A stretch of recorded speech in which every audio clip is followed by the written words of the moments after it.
ஆண்டவரின் இல்லத்திற்கு வந்த போதெல்லாம் அன்னா உண்ணாமல் அழுதாள். நீ ஏன் அழுகிறாய்? நீ ஏன் உண்ணவில்லை? நீ ஏன் மன வருத்தம் அடைகிறாய்? இன்றைய முதல் வாசகம் முதல் சாமுவேல் புத்தகம் முதல் அதிகாரம் 7, 8 ஆகிய வசனங்கள். இறை விசுவாசிகளே, மதிப்பிற்குரியவர்களே, எப்ராயிம் மலைநாடு எல்கானா என்பவருக்கு 2 மனைவி, பெனின்னா, அன்னா. அன்னா குழந்தை பேறு இல்லாமல் இருந்தார். பெனின்னா அவரை துன்பப்படுத்தினார். ஆண்டவரை வழிபட ஆண்டவரின் இல்லத்திற்கு வந்த போதெல்லாம் பெனின்னா அன்னாவை துன்பப்படுத்தினார். ஆண்டவரின் இல்லத்தில் அன்னா உண்ணாமல் அழுதார். நமக்கும் நிறைய தேவைகள் இருந்திருக்கும், நிறைய எதிர்பார்ப்புகள் இருந்திருக்கும். சரி, கஷ்டமா இருக்கே, பாரமா இருக்கே, கோயிலில் போய் சாமிகிட்ட பேசிட்டு வருவோம், சாமியோட கொஞ்ச நேரம் இருப்போம்னு கோயிலுக்கு வந்தோம்னா அங்கேயும் நம்ம யாராவது கஷ்டப்படுறா நமக்கு எப்படி இருக்கும்? அந்த மனநிலையில் தான் அன்னா இருந்தார். எத்தனையோ நபர்கள் நாம் கஷ்டப்படுகிற போது, வேதனைப்படுகிற போது நம்மை பார்த்து, ஏன் அழுகுற, விடு, சரியாக போய்டும், விடு, பார்த்துக்கலாம், ஏன் சாப்பிடாம இருக்கிற, சாப்பிடு, ரொம்ப மனசு போட்டு குழப்பிக்காத, எல்லாம் சரியா போயிட்டு, விடு. எத்தனையோ மனிதர்கள் நம்மளை பார்த்து இந்த வார்த்தையை சொல்லியிருப்பாங்க. அது நமக்கு ஆறுதலா இருந்திருக்குமா? அது நம்ம வேதனையை போக்கி இருக்குமா? கண்டிப்பா சத்தியமா இருக்காது. எத்தனை நபர்கள் நமக்கு ஆறுதல் சொன்னாலும் நாம் பாதிக்கப்பட்ட மனப்பான்மையிலிருந்து மீண்டு வருவது அவ்வளவு சுலபமாக இருந்திருக்காது. ஆனால் படைத்தவன் மட்டுமே, நம்மை படைத்த கடவுள் மட்டுமே நம் அழுகையை மகிழ்ச்சியாக, நம்முடைய அழுகையை ஆசீர்வாதமாக மாற்றக்கூடியவர். திருப்பாடல் 56 8, 9 ஆகிய வசனங்களில் நாம் இப்படி வாசிக்கிறோம். ஆண்டவரே, என் துன்பங்களின் எண்ணிக்கையை நீர் அறிவீர், என் கண்ணீரை எல்லாம் உம்முடைய தோற்பைகளில் நீர் சேமித்து வைத்திருக்கிறீர். நான் மன்றாடும் நாளில் என்னுடைய எதிரிகள் புறமுதுகிட்டு ஓடுவர். அப்போது ஆண்டவர் என் பக்கம் இருக்கிறார் என்பதை நான் உறுதியாய் அறிவேன் என்று தாவீது அரசர் பாடுகிறார். இறை விசுவாசத்தோடு, இறை பக்தியோடு ஆண்டவனை பார்த்து ஜெபித்து, அன்னாவை போல நாம் ஜெபிக்கிற போது, கண்ணீர் விடுகிற போதெல்லாம் நம்முடைய கண்ணீர் வீணாய் போவது கிடையாது. நம்முடைய கண்ணீரை எல்லாம் நம்மை படைத்த ஆண்டவர் அவருடைய தோற்பைகளிலே சேமித்து வைத்திருக்கிறார். எல்லாவற்றையும் ஆசீர்வாதமாக அவர் மாற்றி தருவார். நம்முடைய கண்ணீருக்கு விடை தருகின்ற ஒரே நபர், நம்முடைய கண்ணீரை எல்லாம் ஆசீர்வாதமாக மாற்றி தரக்கூடிய ஒரே நபர் நம்மை படைத்தவர் தான். எபிரேயருக்கு எழுதிய கடிதத்திலே 5வது அதிகாரத்திலே 7வது வசனத்திலே நாம் வாசிக்கிறோம். இயேசு இவ்வுலகில் வாழ்ந்த காலத்தில் சாவிலிருந்து தம்மை காப்பாற்ற வல்லவரை நோக்கி உரத்த குரல் எழுப்பி கண்ணீர் சிந்தி மன்றாடினார். கடவுள் அவருக்கு செவி சாய்த்தார். நம்முடைய கண்ணீருக்கெல்லாம் செவி சாய்க்கின்ற ஒரே நபர் நம்மை படைத்தவர் தான். வேதத்திலே பல உதாரணங்கள் இருக்கின்றன. விடுதலை நூல் புத்தகத்திலே 3வது அதிகாரத்திலே 7 உள்ள வசனங்களில் நாம் வாசிக்கலாம். 430 ஆண்டுகளாக அடிமைகளாக இருந்த இஸ்ரவேல் மக்கள், எகிப்திலே என் மக்கள் படுகின்ற துன்பத்தை எனது கண்களால் கண்டேன், அவர்களின் துயரங்களை நான் அறிவேன். அவர்களின் அழுகுரல் என்னை எட்டியுள்ளது.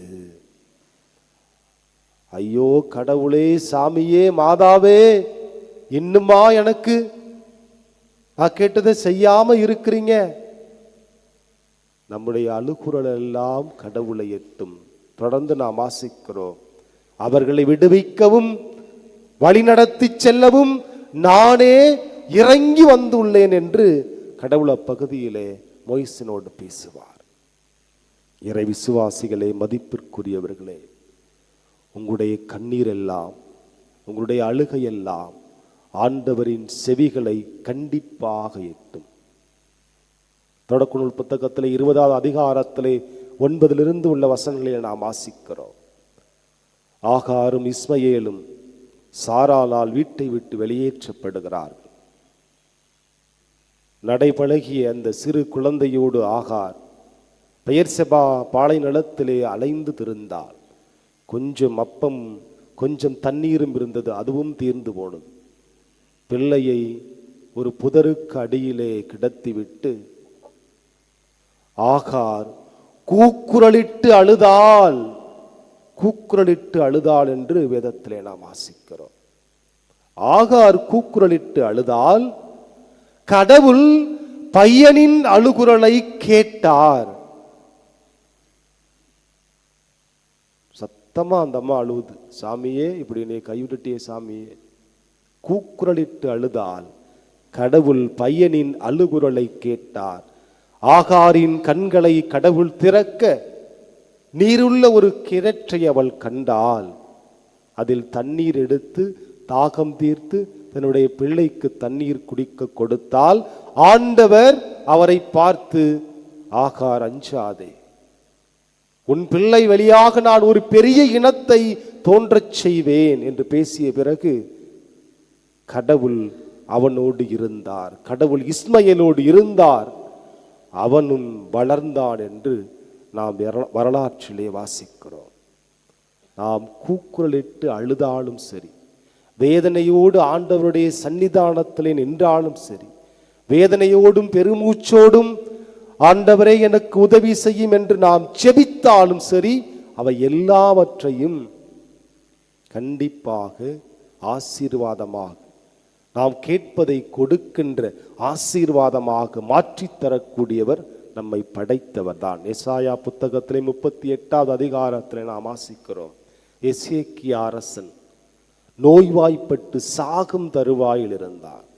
சுவர் பக்கம் திரும்பி ஆண்டவரிடம் மன்றாடி தேம்பி தேம்பி அழுதார் என்று 3வது வசனத்திலே நாம் வாசிக்கிறோம். தேம்பி தேம்பி அழுதார். ஆண்டவர் அவரோடு பேசுகிறார். உன் கண்ணீரை நான் கண்டேன், உன் கண்ணீரை நான் கண்டேன், நீ சுகம் பெறுவாய் என்று சொல்லி அவனை சுகப்படுத்துகின்ற அற்புதமான நிகழ்வு அங்கு பதிவு செய்யப்பட்டிருக்கிறது. இறை விசுவாசிகளே, மதிப்பிற்குரியவர்களே, எத்தனை நபர்கள் நம்மிடம் வந்து ஆறுதல் வார்த்தைகளை சொன்னாலும், எத்தனை நபர்கள் நம்மளை திடப்படுத்த முயற்சித்தாலும், உடைந்து போன நம்முடைய உள்ளத்தை ஒட்டி நம்முடைய வாழ்வை மறுபடியும் மீண்டும் தூக்கி நிறுத்துகின்ற நபர் நம்மை படைத்த ஆண்டவர் தான். எரேமியா புத்தகத்திலே 31வது அதிகாரத்திலே 16, 17 வசனங்களை நாம் வாசிக்கிறோம். நீ அழுகையை நிறுத்து, கண்ணீர் வடிக்காதே, உன் உழைப்பிற்கு ஏற்ற பயன் கிடைக்கும், உன் எதிர்காலத்தை பொறுத்த மட்டில் நம்பிக்கை உண்டு என்று கடவுள் நமக்கெல்லாம் வாக்கு கொடுத்திருக்கிறார்.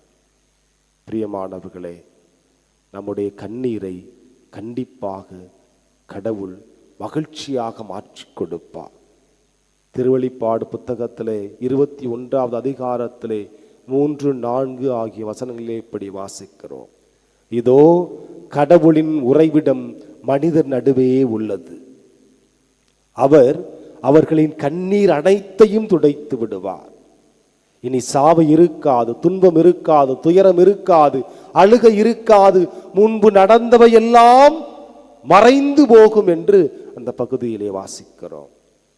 கடவுள் உங்கள் கண்ணீரை எல்லாம் மகிழ்ச்சியாக மாற்றி தருவார், உங்கள் துன்பங்களை எல்லாம் அகற்றுவார் என்ற உறுதியான விசுவாசத்தோடு தொடர்ந்து வாழுங்கள்.